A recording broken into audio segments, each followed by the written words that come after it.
যোগাযোগ করুন। যোগাযোগ করলে এক্ষণও এই জন্য তাকে ফোন দেওয়া হবে, ওর মন্ত্রণালয়ের ভিতরে ঢুকাবো, ওর ফাঁসখানে এক্ষণ তুলে নেবে। আর আমাকে কথা দিয়েছে এটা কোনো ব্যাপার না।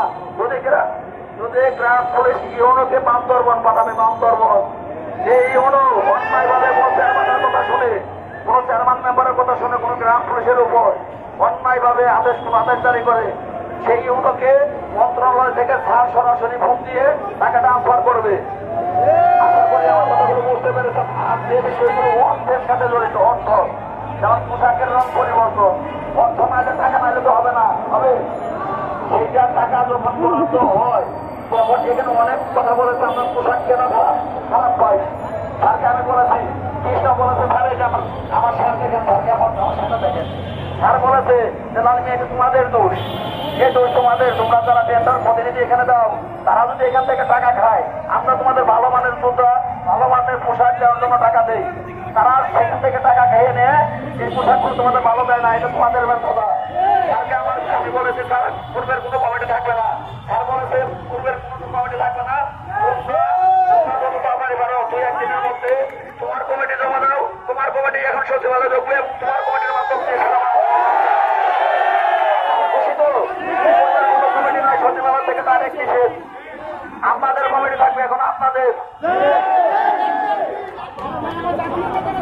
আর বেতন স্কেল কিন্তু মেনে নিচ্ছে, কিন্তু সেটা অর্থের সাথে জড়িত, বরাদ্দ তো লাগবে নাকি, আপনি গেলে তো বেতন হবে না, বরাদ্দ লাগবে। তারা আমাকে বলেছিল ওইটা অর্থের সাথে যেটা জড়িত, এটা বেতন বরাদ্দ দিতে হবে, অর্থ মন্ত্রণালয়ে টাকা দিতে হবে, অর্থ মন্ত্রণালয়ের অর্থ বরাদ্দের জন্য আমাকে লেগে থাকতে হবে এখানে। লালমি আমি আমার কাজ করবো, তুমি তোমার কাজ করবে, এখানে তুমি লেগে থাকবে, প্রক্রিয়াগুলো তুমি সেই দিনে লেগে থেকে সেই দেবে,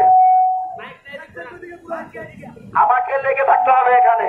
আমাকে যখন তখন এখানে ঢোকার পারমিশন কিন্তু স্যার দিয়েছে যে লালমি তুমি 47,000 গ্রাম পুলিশের জন্য 5 জন ব্যক্তি তোমরা যখন তখন এখানে আসতে পারবা, গেটে এসে আমাকে বলবা, তোমাদের যে দরকার নিয়ে আসবা, আমি তোমাদেরকে সচিবালয়ে সাথে সাথে আমি ঢুকাবো, তোমরা সমস্যাগুলো সমাধান করে যাবে। তার কিছু লাগে আমাদের, আমরা তো তাই চাই নাকি? যদি এখন আপনাদের আমার প্রতি আস্থা বিশ্বাস থাকে, আমার তাকে এসে